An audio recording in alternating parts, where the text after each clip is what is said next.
अब देखिए, अगर हम बात करें ना तो ऑर्गेनिक फार्मिंग के सिमिलर काफ़ी आपके पैटर्न्स देखे जाते हैं। मतलब आप ये कह सकते हो कि जैसे ऑर्गेनिक फार्मिंग है, वैसे ही कुछ सिमिलर फार्मिंग्स हैं जो ऑर्गेनिक फार्मिंग के अंडर भी हम लोग कंसिडर कर सकते हैं और उनको सेपरेटली भी स्टडी किया जाता है। जैसे एग्जांपल के तौर पे अगर मैं बात करूँ तो बायोडायनेमिक फार्मिंग है, होमा फार्मिंग है, नेचुरल फार्मिंग है ना। तो ये सब चीज़ें भी इंपॉर्टेंट हैं। ठीक है, इनको हम लोग वन बाय वन समझने की कोशिश करते हैं, क्योंकि इंपॉर्टेंटली क्या होता है कि इनके ना छोटे छोटे कॉन्सेप्ट्स हैं और इनकी अगर डेफिनेशन एग्जाम में आ जाती है तो वही कंफ्यूजन कर देती है। अच्छा, अभी आप बताइए कि ऑर्गेनिक फार्मिंग में इंडिया की रैंक कौन सी है? फिफ्थ? पक्का? एक बार फिर सोच लीजिए। हाँ जी, सही बोल रहे हैं ये? नहीं। अभी ऑर्गेनिक फार्मिंग को जो देखो लास्ट ईयर के अकॉर्डिंग अगर मैं बात करूं तो आपको बताया था बहुत अच्छे से। अगर आपने कभी कोई सेशन देखा होगा या प्रीवियस कोई बुक पढ़ी होगी, तो ऑर्गेनिक फार्मिंग में जो रैंक आपका है इंडिया का, according to 2020 report of FIBL, 2022 की रिपोर्ट के अकॉर्डिंग, डेटा 2020 का रहेगा, और उसके अकॉर्डिंग जो आपका इंडिया का रैंक था वो फोर्थ था।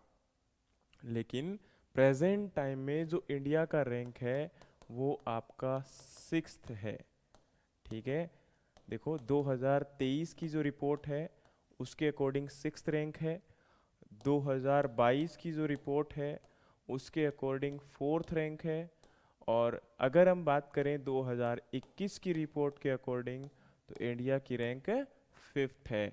अब आपको यहाँ पर यही सबसे बड़ी कंफ्यूजन होती है, मैं आपको बार बार बताता हूँ।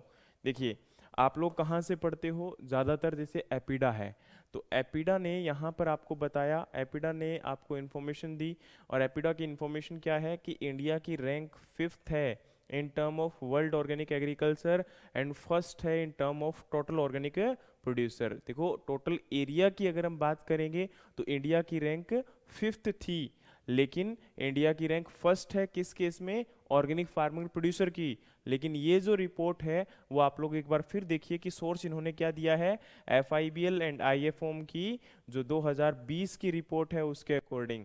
और मैं बात अभी प्रेजेंट टाइम में किसकी कर रहा हूँ? 2023 की रिपोर्ट के अकॉर्डिंग। तो आप लोग अब देखो, लास्ट ईयर का जो डेटा है उसके अकॉर्डिंग मैंने आपको साफ साफ बताया हुआ था कि इंडिया की रैंक जो है ऑर्गेनिक कल्टीवेटेड एरिया के अंदर कितनी है? फोर्थ है।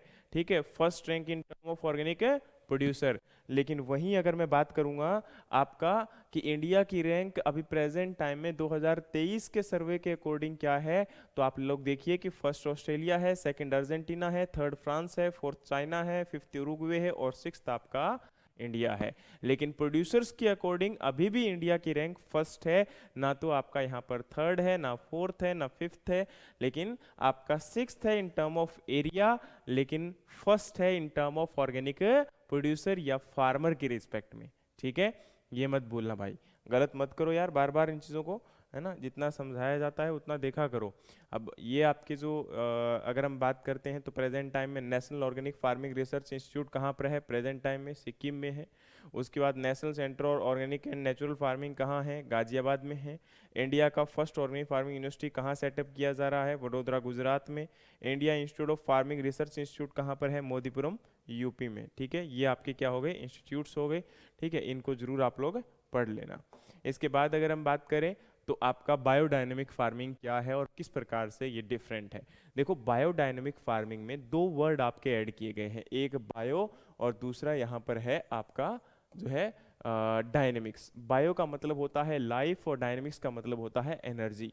मतलब हम लोग क्या कर रहे हैं कि यहाँ पर एनर्जी के साथ काम करना है जो कि आपका लाइफ को मेंटेन करने में काम करती है। तो सबसे पहले तो आपको ये पता होना चाहिए कि बायोडायनेमिक फार्मिंग का कॉन्सेप्ट किसने दिया था। तो रोडोल्फ स्टर्नर ने जो है जर्मनी के अंदर इसका ये कॉन्सेप्ट दिया था, और उन्होंने जो है जो आपके नेचुरल फिनोमिनाज होते हैं, जैसे एग्जांपल के तौर पे आपका मून के साथ जो है उसके रिस्पेक्ट में इसको देखा जाता है कि हाफ मून, फुल मून, है ना। तो उसके अकॉर्डिंग जो है यहाँ पर बहुत सारी एग्रीकल्चर की प्रैक्टिसेस की जाती है, और बोला जाता है कि इन एग्रीकल्चर प्रैक्टिसेस के अंदर जो आपके ये कहीं ना कहीं एग्रीकल्चर चेंजेस हैं वो देखने को मिलते हैं, और नेचर के साथ एग्रीकल्चर का बहुत अच्छा रिलेशनशिप होता है। और इन्हीं जो आपकी मून की पोजीशंस होती हैं, full moon position, half moon position, इनके अकॉर्डिंग बहुत सारे एग्रीकल्चर के ऑपरेशन परफॉर्म किए जाते हैं और इसी को बोला जाता है बायोडायनेमिक फार्मिंग। समझ में आया? तो बायोडायनेमिक फार्मिंग में आप लोग देखोगे पढ़ा लिखा हुआ क्या है कि in this system agriculture operation are performed and biodynamic preparation are used according to position of earth and sun and moon. ठीक है, उसके बाद में है a biodynamic calendar is followed for the planning and agriculture operation. This system of agriculture differ in use of biodynamic preparation, use of astronomical calendar of agriculture operation and practice like special composting method. The soil fertility is maintain primarily through the use of well rotten and biodynamic compost. देखो क्या बोला गया कि यहाँ पर एक well maintain calendar को follow किया जाता है। वो कैलेंडर प्रेजेंट था लेकिन आपको मतलब उसका कोई पर्पज नहीं है, ना ही आपके लिए उसका कोई काम है, तो इट वुड बी बेटर कि यहाँ पर केवल इस बात को समझने की कोशिश करो कि इसके अंदर क्या होता है कि एक प्रकार से जो आपका एनर्जी के साथ काम करते हुए हम लाइफ को मेंटेन करने के लिए जो एग्रीकल्चर ऑपरेशन परफॉर्म करते हैं, और इसी के साथ ये एग्रीकल्चर ऑपरेशन जो परफॉर्म किए जाएंगे ये डिपेंड करते हैं सन, अर्थ और मून की पोजीशन के बिहाफ पर, है ना। जैसे आप लोग देखते हैं ना कि भाई हाफ मून, फुल मून, ठीक है, तो ये चंद्र ग्रहण, सूर्य ग्रहण, ठीक है, तो उनके अकॉर्डिंग एग्रीकल्चर के ऑपरेशंस को भी यहाँ पर क्या किया जाता है, आपका परफॉर्म किया जाता है, तो उसी को बोलते हैं बायोडायनेमिक फार्मिंग। समझ में आ गया? चलिए, हाँ, होमा फार्मिंग अभी उसी के ऊपर आ रहा हूँ, रुकिए, इतना समझ में आ गया ना आपको। चलिए, अब यहाँ पर आपका है ऋषि कृषि। ये भी एक देखो टाइप ऑफ, अगर हम बात करें तो ये वेदा से ओरिजिनेट हुआ फार्मिंग सिस्टम है, ऑर्गेनिक फार्मिंग के ही सिमिलर है, लेकिन इसमें हम लोग क्या कर रहे हैं कि आपका स्पेसिफिकली अगर देखा जाए तो ये महाराष्ट्र और मध्य प्रदेश में आज भी मतलब इंडिया के कुछ पार्ट में इसको किया जाता है, और इसके अंदर कहीं ना कहीं अमृत पानी, देखो क्या बोला गया, in this system all on farm resource of nutrition are used and soil enrichment is done to the Rishi Krishi formulation अमृत पानी। एक अमृत पानी नाम की फॉर्मुलेशन को हम लोग फॉलो करते हैं। ये अमृत पानी बनता कैसे है, तो इसके लिए उन्होंने बोला कि यहाँ पर 500 लीटर पर हेक्टेयर हम लोग अमृत पानी को यूटिलाइज करते हैं, और प्लस में इसमें 37.5 किलोग्राम पर हेक्टेयर हम लोग वर्जिन राइजोस्फीयर, देखो राइजोस्फीयर सॉइल का मतलब है कि जो आपका यहाँ पर बनियन ट्री होता है उसके रूट के आसपास के एरिया से जो हम लोग अप्रोक्सीमेटली 40 किलोग्राम के करीब सॉइल को हम लोग कलेक्ट करेंगे, और उसके साथ में 500 लीटर अमृत पानी जो है पर हेक्टेयर के मतलब फॉर्म में हम लोग क्या करेंगे, उसको वहां पर आपका छिड़काव करेंगे, एप्लीकेशन करेंगे, स्प्रेड करेंगे, ठीक है। और एज वेल एज यहां पर क्या है कि अमृत पानी इज प्रिपेयर्ड बाय मिक्सिंग। अमृत पानी को कैसे बनाते हैं, तो अमृत पानी को बनाने के लिए अप्रोक्सीमेटली अपना 650 ग्राम यानी कि 625 ग्राम घी को लेते हैं, जिसको क्लैरिफाइड बटर, 5 किलोग्राम हम लोग काऊ डंग को लेते हैं, और इसके साथ में आपका 250 ग्राम हनी को मिक्स किया जाता है, और इस मिक्सचर को हम लोग 500 लीटर पानी में मिक्स करके जो है इस सॉल्यूशन को क्रिएट करते हैं, इस सॉल्यूशन को प्रिपेयर करते हैं, और फिर इस सॉल्यूशन को स्प्रेड करते हैं। As well as it can be also used as the seed treatment, as well as enrichment of soil, यानी कि सॉइल की फर्टिलिटी को इंक्रीज करने में, और साथ में इसको जो है प्लांट के ऊपर स्प्रे करने के लिए भी यूज किया जाता है। तो यहां पर इसका मतलब आप समझ गए होंगे कि ऋषि कृषि में क्या होता है कि वेदा के अकॉर्डिंग जो हमारी फार्मिंग की जाती है, और इसमें एक अमृत पानी नाम का जो प्रोडक्ट है इसको प्रेफरेंस दिया जा रहा है, और ये जो अमृत पानी प्रोडक्ट है इसको प्रिपेयर कैसे किया जाता है वो भी प्रोसेस आप लोगों ने देखा, ठीक है। तो इसे हम लोग क्या बोलते हैं, आपका ऋषि कृषि।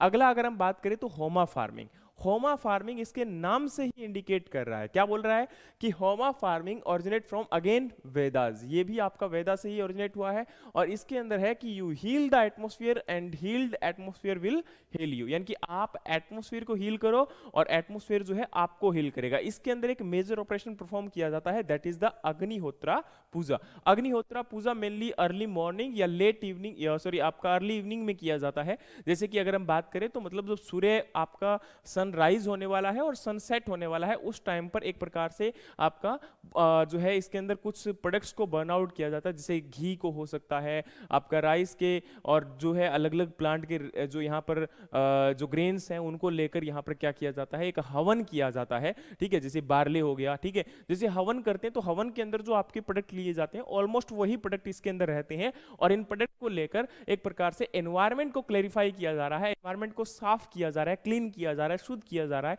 ताकि वहां पर जो डिफरेंट टाइप ऑफ डिजीज और जो आपके इंसेक्ट पेस्ट वगैरह प्रेजेंट है तो वो उस हवन की वजह से किल हो जाए और आपके एग्रीकल्चर के ऊपर डिजीज और इंसेक्ट का अटैक क्या हो, बिल्कुल लो हो जाए। ठीक है, तो वही हमारा यहाँ पर क्या है, होमा फार्मिंग है, और इसमें संस्कृत मंत्रा को बोलते हुए इसको प्रॉपर प्रैक्टिस को फॉलो अप किया जाता है। The ash that result from the puja used to energize the compost plant and animal. अब जो इससे ऐश बचती है हवन के बाद, उसको यूज किया जाएगा आपके यहाँ पर जो प्लांट एनिमल और कंपोस्ट है उनको एनर्जाइज करने के लिए, यानी कि उनके ऊपर वो आपकी ऐश जो है वो कहीं ना कहीं हम लोग ब्रॉडकास्ट कर सकते हैं, या फिर उनको ड्रिंकिंग वाटर के साथ उनको दिया जा सकता है, उनके फीड के साथ दिया जा सकता है एनिमल्स को, या फिर प्लांट के ऊपर भी हम लोग उसकी सॉइल को एनरिच करने के टाइम पर उसको यूटिलाइज कर सकते हैं, पानी के साथ दिया जा सकता है।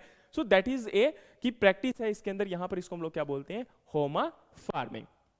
नेक्स्ट यहाँ पर आपका है नेचुरल फार्मिंग। देखो नेचुरल फार्मिंग का अगेन काफी बार आप लोगों के साथ ये कॉन्सेप्ट डिस्कस हुआ है, और नेचुरल फार्मिंग का मतलब यहाँ पर देखो सबसे पहले तो ये दिया किसने था, तो मासानोबु फुकुओका जो कि जापान से हैं, उन्होंने इस कॉन्सेप्ट को दिया था, और it is based on the understanding of nature and stress is laid out on no till farming, यानी कि इसके अंदर नो टिल फार्मिंग के ऊपर पूरा फोकस किया जाता है। एज वेल एज एक चीज और ध्यान रखना कि इसके अंदर हम लोग प्लांट ओरिजिनेटेड मैन्योर को, यानी कि जो फील्ड में प्रेजेंट है उसी को यूटिलाइज करेंगे, बाहर से किसी भी प्रकार का आउटपुट इसमें अप्लाई नहीं किया जाता, यानी कि एनिमल ओरिजिनेटेड जो प्रोडक्ट होते हैं वो इसमें रिस्ट्रिक्ट होते हैं। जैसे कि आप लोग कंपोस्ट की बात करोगे, अगर आप लोग मैन्योर की बात करोगे, फार्मयार्ड मैन्योर की बात करोगे, तो वो इसमें अप्लाई ही नहीं किया जाता। समझ में आया? तो इसमें क्या बोल रहे हैं कि यहां पर आपका जो एनिमल मैन्योर है वो क्या होता है, इसके अंदर रिस्ट्रिक्टेड होता है। एनिमल मैन्योर क्या होता है, इसके अंदर रिस्ट्रिक्टेड होता है। और हाँ, यहां पर प्रूनिंग ऑफ ट्रीज भी आपका टोटली क्या है, प्रोहिबिटेड है। एज वेल एज अगर हम बात करें तो इसमें कल्टीवेशन के लिए ना, तो देखो यहां पर साफ साफ शब्दों में क्या लिखा है, एक बार इसको पढ़िए, no cultivation, no chemical fertiliser, no compost, no weeding by tillage, no dependence on chemical. So ये सारी यहां पर क्या है, आपकी इंपॉर्टेंट है प्रैक्टिसेस हैं, इनको ध्यान में रखा जाता है कि आपका किसी भी प्रकार से हम लोग बाहर से कोई प्रोडक्ट को यूटिलाइज नहीं करते हैं। Compost using plant organic material are used to increase the soil fertility and improve the soil physical property, यानी कि केवल और केवल जो प्लांट ऑरिजिनेटेड आपके प्रोडक्ट हैं उन्हीं को यूटिलाइज किया जाएगा। अब आप लोग बताओ कि किसी प्रकार का कोई डाउट है या नहीं डाउट है? अगर नहीं डाउट है तो चलते हैं आपके नेक्स्ट टॉपिक पर।